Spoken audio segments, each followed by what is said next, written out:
Martinique Actualité. Jocelyne, une très très belle lecture à la bibliothèque Schellcher, ce n'est pas rien, Fort-de-France, le fief, ton fief de la Martinique.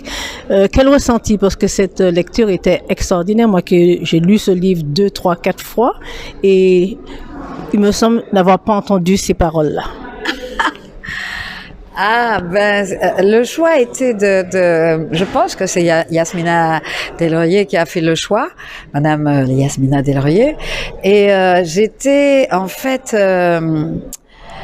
un peu surprise, quoi, parce que moi je sais que quand j'ai eu à faire des choix de textes, j'ai plutôt choisi de prendre des choses, c'est vrai, qui étaient émouvantes. Il y avait l'histoire d'une petite fille, enfin d'un soldat plutôt, etc., etc. Il y avait aussi une histoire très marrante avec Jacob qui essayait d'aller au Brésil, mais c'était des anecdotes en fait, et ça amusait énormément les gens.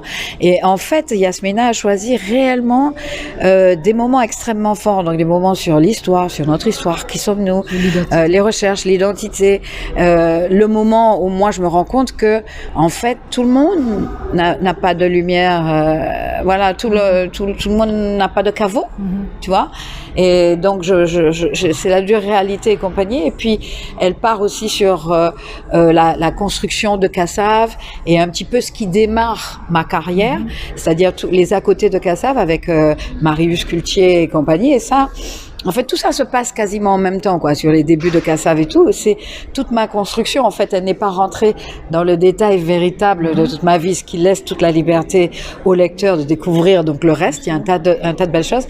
Mais c'est vrai que la dernière partie, j'ai eu à me retenir parce que c'est la dernière page du livre.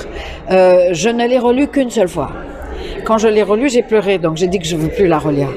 Et donc, quand elle l'a livré, j'étais vraiment en pleine émotion, quoi. Et je pense que beaucoup de gens l'étaient aussi.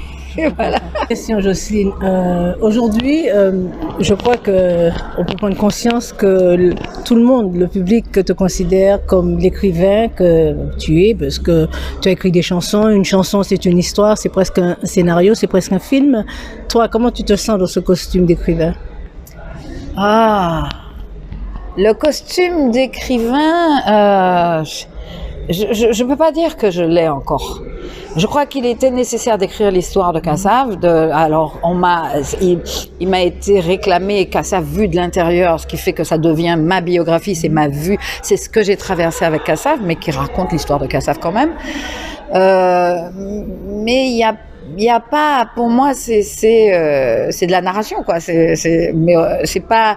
J'ai envie d'écrire réellement quelque chose que j'aurais imaginé, par exemple, moi, j'admire, par exemple, Patrick Chamoiseau, l'aisance qu'il a quand il parle, quand il dit les choses et quand il écrit aussi. Donc, j'ai envie d'arriver à ce niveau-là. J'ai pas l'impression d'avoir atteint ce niveau-là. Donc, effectivement, je suis écrivain de chansons, mais écrivain tout court, c'est-à-dire de livres et compagnie, pas encore.